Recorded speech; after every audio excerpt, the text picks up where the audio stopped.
Can I go throw up real What's quick? your name? Oh, sorry. So you can talk to that. You want me to start? What was the first question? Who are you? Who are you? Who are you?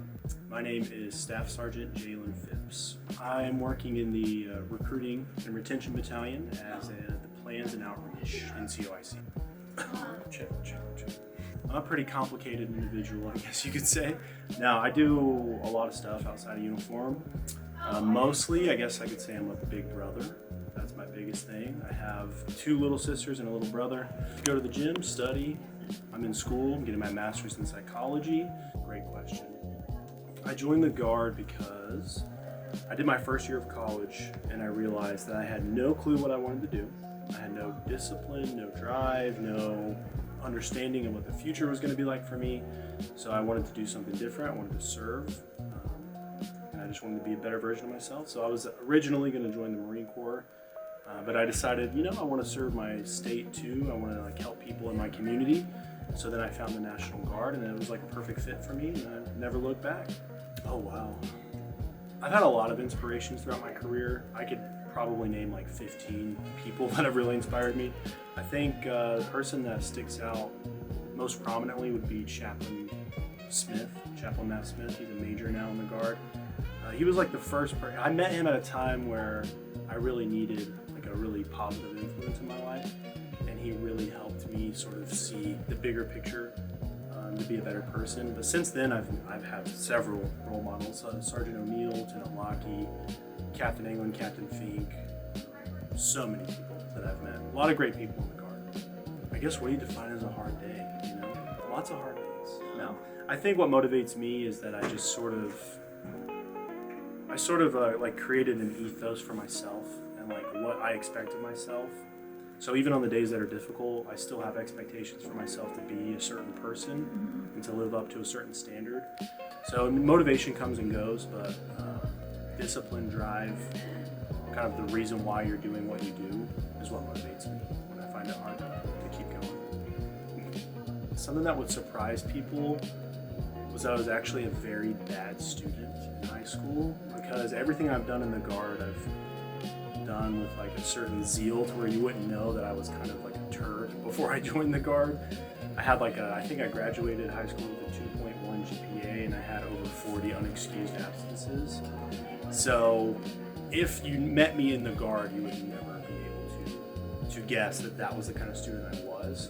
But once again, it wasn't that I was just not intelligent or anything like that. I just didn't care. I didn't have a reason to care. I didn't have any motivation or any positive influences. So once I joined the Guard and I sort of gained those influences and kind of built a reason to care and to do my best, it was like off to the races from there. All right, let's go. Coffee or energy drink?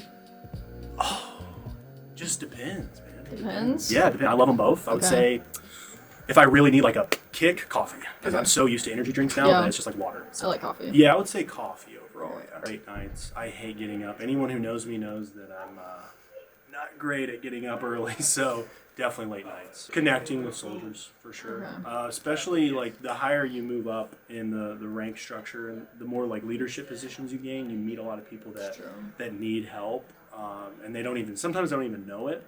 But they'll just kind of like passively talk about their issues and their goals and all that. And I just like to be able to sort of like pay it forward. Like what my leaders did for me, I want to be able to do that for them. So that's my favorite part of the drill. I'm going to cheat a little bit and say lifesaver.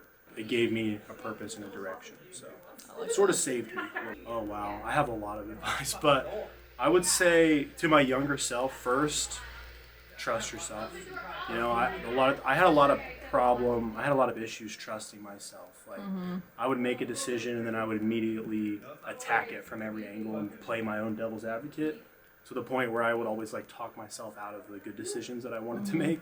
So I would say trust yourself. You know what you want, so do it. Advice to younger soldiers would be find a motivation or a reason or an ethos for making yourself the best version of yourself possible. And if you can buy into that, I want to be my best self, then everything that you do after that will be to help accomplish that mission. So I would say find a reason for always trying your best. I know that sounds silly. Sometimes it's hard. Sometimes it's easy to take shortcuts. but you don't really think about the long-term complications or implications of taking shortcuts, so yeah, find a reason to do your best. If you want to be the best version of yourself, if you want to help your community, if you want continuous education throughout your entire career, if you want everything that awesome that comes with joining the Guard, that's what I would do. But it's also good for people that want to still live a civilian life and still want to have some autonomy compared to like active duty. But if you ever wanted to go active duty later, the National Guard is a great stepping stone for that too. So I can't really see many downsides of joining the National Guard. So I guess that'd be my advice. Amazing. Yeah.